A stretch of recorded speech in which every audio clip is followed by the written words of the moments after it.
In the year 2006, Satoru Fujinuma is a 29-year-old manga artist who experiences a phenomenon known as revival, in which he is sporadically sent back in time by a few seconds, allowing him to perform life-saving feats.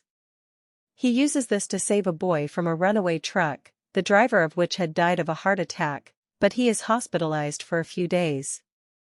Satoru is visited by his mother, Sachiko, who reminds him of an incident 18 years ago in which an adult named Jun Shiratori, whom Satoru had trusted, was arrested for the kidnapping and murder of two of his classmates. The next day, as Satoru experiences another revival phenomenon, Sachiko notices a man who appears to be attempting to kidnap a child. Sachiko investigates and concludes that the man was the true murderer, but she is assassinated in Satoru's home before she can inform him. As Satoru becomes perplexed by his situation, he finds solace in the fact that he will be able to see his mother again. Satoru notices a bruise on the leg of Kayo Hinazuki, one of his classmates who was killed during the kidnapping incident, and realizes that being sent to this period by revival is linked to Sachiko's future murder. Satoru reads an essay written by Kayo, on the advice of his friend Kenya, which hints at her troubled home life. Satoru decides to invite Kayo to his birthday party in order to better understand her and change the future so that she will not be killed. During an ice skating race against a classmate, Satoru holds back from winning to avoid inadvertently trying to change the future, angering the classmate and disappointing Kayo. Satoru spends time with Jun after learning that Kayo's birthday is the same as his, giving him an idea of the date of her disappearance. Satoru then discovers Kayo beat up in her home shed, where he learns the full extent of her abusive relationship with her mother. The next day, Satoru meets with his teacher, Gaku Yashiro, who explains how he has suspected Kayo's mother of abuse for nearly a year, but has yet to find evidence to convict her. Later, when Kayo is accused of stealing lunch money, Satoru defends her before taking her up a mountain to show her a frost-covered Christmas tree. With help from Sachiko, Satoru manages to invite Kayo out with her to the local science center. During the outing, Satoru feels a sense of déjà vu, becoming worried that he's repeating the same things. After March 1st, the day Kayo originally disappeared, passed without incident. Both Satoru and Kayo are able to celebrate their birthday the next day, with Satoru confident he has managed to change history. The day afterward, however, Kayo doesn't come to school. As Satoru becomes frustrated that he was unable to prevent Kayo's disappearance, another schoolgirl goes missing a few days later. After seeing Kayo's mother throw out her belongings, Satoru finds himself back in 2006, still under suspicion of Sachiko's murder and forced to flee the police. Satoru soon meets Eri, who believes him to be innocent and lets him stay at her house, where he learns that the details of Kayo's disappearance have changed slightly as a result of his actions. The next day, while Satoru conducts as much research as he can, Eri prevents her manager from reporting Satoru to the police. Later that night, after helping Satoru hide elsewhere, Eri receives a text from Sachiko's phone before becoming trapped in a house fire. Coming across the burning house, Satoru rushes in to rescue Eri, who slips her phone into his pocket before the manager takes over the rescue.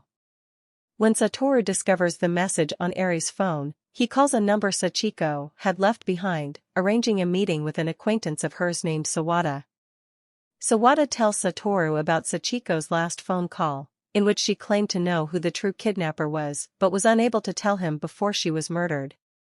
He also explains the reported details surrounding Kayo's death, noticing Jun's framing matches with another kidnapping incident in a nearby town and deducing Jun was the actual kidnapper who killed Sachiko. While Satoru looks up Sawada's findings on the kidnapping incident, including a list of previous suspects, Sawada goes to the hospital to meet up with Eri, only to discover that her mother has swapped places with her so she can prove Satoru's innocence. After spotting the murderer among the police force that has apprehended him, Satoru successfully triggers a revival through sheer willpower for the first time ever. This revival transports him to February 28, just 3 days before Kayo is assassinated. Kenya confronts Satoru about Kayo's home situation the next day at school, admitting that he's been aware of the domestic violence for some time. Kenya offers Satoru his help. Satoru excuses himself from the birthday party on March 2nd, claiming that he forgot something at school, and proceeds to sabotage Jun Shiratori's house by throwing a rock through his father's bedroom window, creating a situation for the cops to get involved and effectively removing Jun from the suspect list if something were to happen that night. Satoru then goes after Kayo's mother and attempts to assault her. He's stopped by Kenya, who convinces Satoru that it would be a bad idea to get arrested for assault, and they decide on a different course of action. Kayo barely manages to hide from the intruder before he takes his leave, leaving behind a footprint on a box he kicked. Kayo tells Satoru and the others about the previous night's intruder as Yashiro and some people from the Child Consultation Center go to investigate Kayo's house.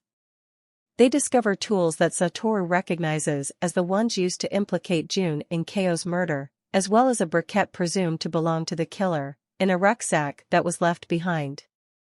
Satoru, realizing he is still trapped in the cycle of abduction murders, invites Kayo to spend the night at his house, where Sachiko had been expecting them. The next day, Satoru and Sachiko accompany Kayo back to her house to confront her mother. As Akemi reacts violently to the accusations of Satoru and Sachiko, she is caught red-handed by Yashiro and the consultants, who suggest that Kayo be taken into custody. Just as Akemi is about to storm off to the police station, she is approached by her own mother, who regrets not being able to support her after she divorced her abusive husband and raised Kayo on her own, prompting Akemi to reflect on her own actions.